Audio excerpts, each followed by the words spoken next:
The God of High School is a manhwa that I have always wanted to read after watching the anime. What do you think my reasons are? I made a review on it 2 years ago if you want to get my initial thoughts on it. But overall, I kind of had a feeling that the manhwa was going to be a lot better in terms of characters, story, etc. And to an extent, I was actually fairly right, and I mean, it was kind of expected.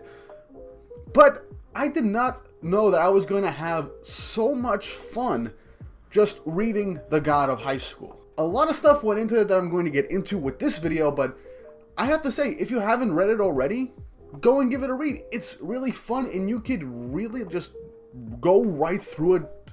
Very quick binge read. I got through 100 chapters in like 3 days. That's how quickly I went through it. That's just how immersed I was in this series. I was just having a full-on blast right now. And even still, I'm enjoying it right now. I've actually read a few chapters right before recording this video. But let's just hit that intro as I get into why I think you guys should give The God of High School a read.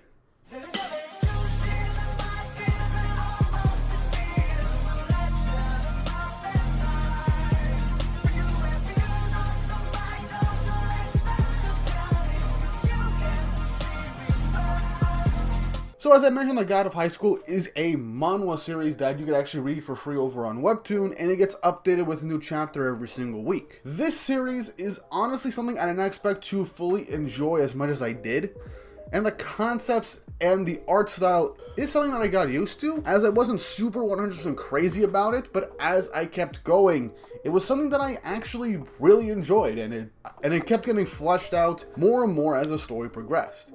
And if you're someone that watched the God of High School anime, you're like, what story was there to flesh out? Because there is a lot that the anime does leave out, as the manhwa has a lot more stuff in detail that I will somewhat get into. Now, originally I was going to think that the God of High School was more or less like an action shonen series with not too much substance or character building. Obviously, that was something that I kind of got from the anime when I watched it. But even still, I did enjoy it for what it was. But after getting into the manhwa, and getting all the proper context for everything, I started to really enjoy this series. And even side characters were characters that I did not expect to show back up at all in this series are still prevalent to this very day. And it's something that I'm really happy for, because not too many series, whether it's manhwa, manga, anime, comics, or just regular TV shows and movies that go on for a substantial amount of time, there are going to be characters that are fallen by the wayside. But very important characters do pop back up and are actually integral to certain characters' actions, as well as the plot that continues to progress. The main trio of Mori Jin, Hanoi Dan, and Mirai are honestly really great main characters, and several side characters I just mentioned continue to pop back up, like this glasses guy. His name escapes me for the moment, and I'm also afraid of pronouncing his name wrong because this is a Korean webcomic and I am not used to saying names in Korean. I just got used to proper pronunciation for Japanese names and titles, so it's going to take me some time to properly pronounce a lot of the stuff from Korean. So I am very sorry, because I really feel like if I say it wrong, it'll just sound very cringy. But yeah, this glasses guy only appeared in like one fight in like very few scenes in the anime that was adapted for God of High School. But he's like a very prominent character past where he is, and he's a very important source of exposition in terms of explaining certain happenings in the fights, in terms of fighting style or abilities to like random characters. And he starts to serve a more prominent role in the arcs that follow the initial beginning God of High School arc. I'm not going to get too into plot spoiler details until later down the road, but this video is not going to be too long anyway. But this glasses guy is very important. He gets a very cool power-up later down the road, and even at this point in the story where I am right now, he's still prominent to a degree, but the author just doesn't forget about characters. Certain characters that the author either likes or knows that they can continue to feed through the story in believable manners continue to stay in the limelight, despite the main cast taking up the spotlight for the entire series, because they're the main three, it's very much appreciated, and it makes the world feel a lot more alive, and that the story has a lot more going into it than just big climactic action scenes. And the action scenes in this manhwa are just phenomenal, especially as the series continues to progress. But you're probably wondering, what is the God of High School about? If you made it this far into the video, around like the 5-minute mark at this point, and I haven't explained it to you, the God of High School is basically about Mori Jin, a very talented martial artist, entering the God of High School tournament, at least at the very beginning. And throughout this tournament, he faces different people with various fighting abilities, meets new friends like Dawei and Mira, and begins to notice that a lot of characters right here don't exactly just use regular martial arts or weapons. They're using particular supernatural powers, and we realize, and it's explained, that this is called borrowed power. Humans can actually manage to borrow the abilities of literal gods, historical figures, or people or creatures from mythology. And they gain a particular ability, whether it be summoning that creature to help fight for them, gaining a boost in their own strength, projectile weaponry, etc. There are a wide variety depending on the myths and legends, or even religious aspects to specific characters. And it makes the fight scenes a lot more diverse, as some characters rely solely on these borrowed powers. Meanwhile, Mori is primarily what's known as a genuine fighter, someone that uses martial arts to fight, continuous training and building up their skill and technique so that they can match these powers. And that's honestly one thing that I appreciate, because while there are people that primarily focus on their borrowed power, there are others that focus on their base martial arts, but there are also characters like Mira and Dawei, the other main two, who kind of do a combination of both, and it helps with their fighting styles and leads to more fighting techniques and just battles in general, leading to some, honest to God, really great action scenes. And as the series ramps up, Mori gets a lot stronger. We got more revelations about the secrets of the world and how things are built up.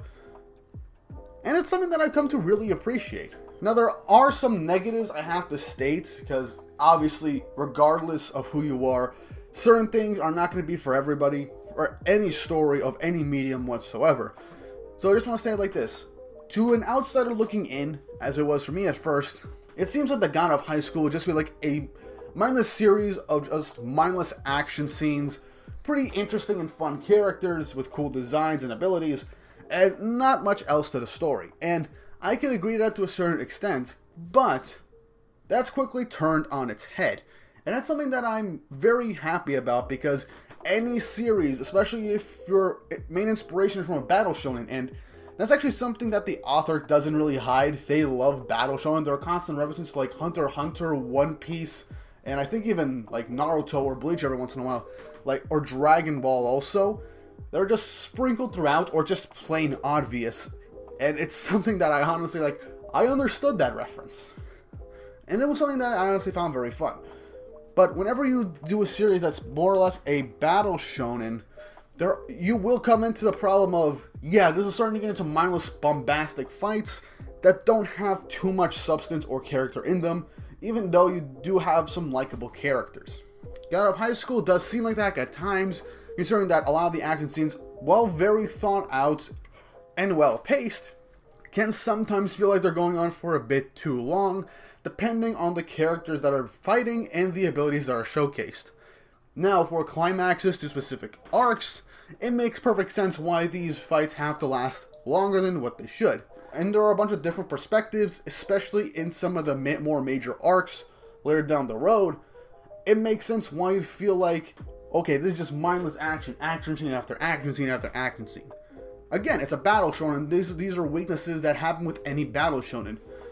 But I really do think that when God of High School does start to fall into that area, the characters and what's being built up, whether in the background or from just character dialogue or certain actions or scenes that we see, the story does progress and things are built up. So God of High School does sometimes come into those negatives and pitfalls that every battle shonen has, no matter how good it is. It does pick itself back up and keeps you entertained. So despite you coming into the series thinking that it's like a mindless battle series, it does have substance to it, and it does have a lot of nice messages about working hard or just you know, not looking down on others, keeping true to yourself, you know, classic battle shonen stuff, and not just relying on specific power sets or whatever. I'm not going to get too into details because I would get into major spoilers for a good chunk of the series. Because one arc is literally like one long like battle sequence between a good multitude of characters in different locations. Now I want to get into a brief spoiler thing, because if you saw the anime, this is a spoiler that you do want to... It's a spoiler that you guys do in fact know about, and that's Mori Jin's true origins and identity. Mori Jin is actually a god, he is not a human. We get a whole mini arc, flashback arc, with Mori's grandfather explaining how he found Mori to begin with, and then we slowly learn and unravel the truth of who Mori is, how he came to Earth, and his journey to regain his past memories. In the finale of the God of Highschool arc, in the National Championships arc, he battles against Takei Jaggle, and during that battle, he begins to get headaches, and eventually starts to unlock his latent or hidden godly power that has been dormant inside him for years. Whether it be creating thunderbolts, bringing in a giant pole yayoi, I think I'm pronouncing that correctly, that can expand or stretch very quickly, and it's incredibly heavy, and it's his main weapon of choice.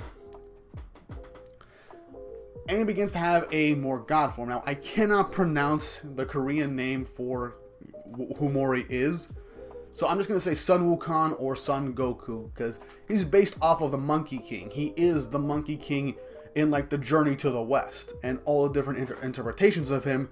We get characters like the Jade Emperor, we get a bunch of different characters from mythologies, folklore, religions, etc., and it's honestly really nice. Alright, spoilers over. But one of the things I do like about the God of Highschool is the fact that it actually kind of respects multiple different religions, mythologies, and folklores to varying degrees. Some stuff can be like, okay, I think you could do a lot better with these, but to a very good extent, it's something that you're comfortable with and you kind of enjoy. Heck, I was honestly questioning whether or not I was going to get any characters from the Greek Pantheon, because I was like 200 chapters in, I'm like, wait, where are characters with the Greek Pantheon, guys? There should be at least one character with something from the Greek Pantheon, and then boom, we get someone with the powers of freaking Hercules. And that fight in and of itself was just epic as all hell. One of my favorite fights in the entire series, and there are a lot of awesome fights in the God of Highschool. The God of Highschool knows how to throw you a curveball and something that you don't expect. And the characters feel like characters. There is respect to the characters and the inspirations for them and all the different mythologies, folklore, and religions that are used in the series, to a point where it feels kind of believable that they could all exist at the same time in this universe. Now, obviously, there are points in the series where it feels like it's like Dragon Ball Z levels of absurd action, but with how the world's been built up and how certain things are progressing, you're like, I can suspend my disbelief to the point where, yeah, this does seem like it could actually happen with the series and what's been built up. And to this day, with how the story is right now, I'm not 100% caught up. I'm like 100-something chapters behind, and I'm excited for what's gonna happen next. It feels like a breath of fresh air almost every single arc with a new type of thing coming in, and I'm like, how can you possibly extend the story even more? And the author does something that I didn't expect, and I end up enjoying it. But yeah, that's why I think you guys should give the God of Highschool a read, and my thoughts on the series, despite me not being 100% caught up. I just wanted to make this relatively decent sized video for you guys to listen to what I have to say and potentially give the series a try for yourselves. God of Highschool is something that I really do recommend, and I do want to do some more Webtoon, Manhwa type content on the channel. Every now and again, I might make some videos on the God of Highschool talking about like fights or characters, but that's kind of more on the back burner for now. I want to see how this does, because there are other webtoons that I am starting to read. Hell, I'm planning to read Tower of God. That's another webtoon manhwa. There's another webtoon manhwa that I wanted to read and give a shot after a lot of people have recommended it to me or have told me how good it is. But yeah, have you guys read the God of Highschool? What do you guys think of it? Leave your thoughts and opinions down below, and are you going to read the God of Highschool after watching this video? Did I convince you? And also tell me what other manhwa or webtoons you guys would like me to talk about in the future if I do start doing these types of, if you want to see me doing more of these types of videos in the future. And also, as always, don't forget to like and subscribe and hit the notification bell for updates on future videos. It really does help. It helps with the YouTube algorithm and shows that you guys do enjoy my content and want to see more. But with all that said and done, I hope you guys enjoyed this video, and I hope you all have an awesome day.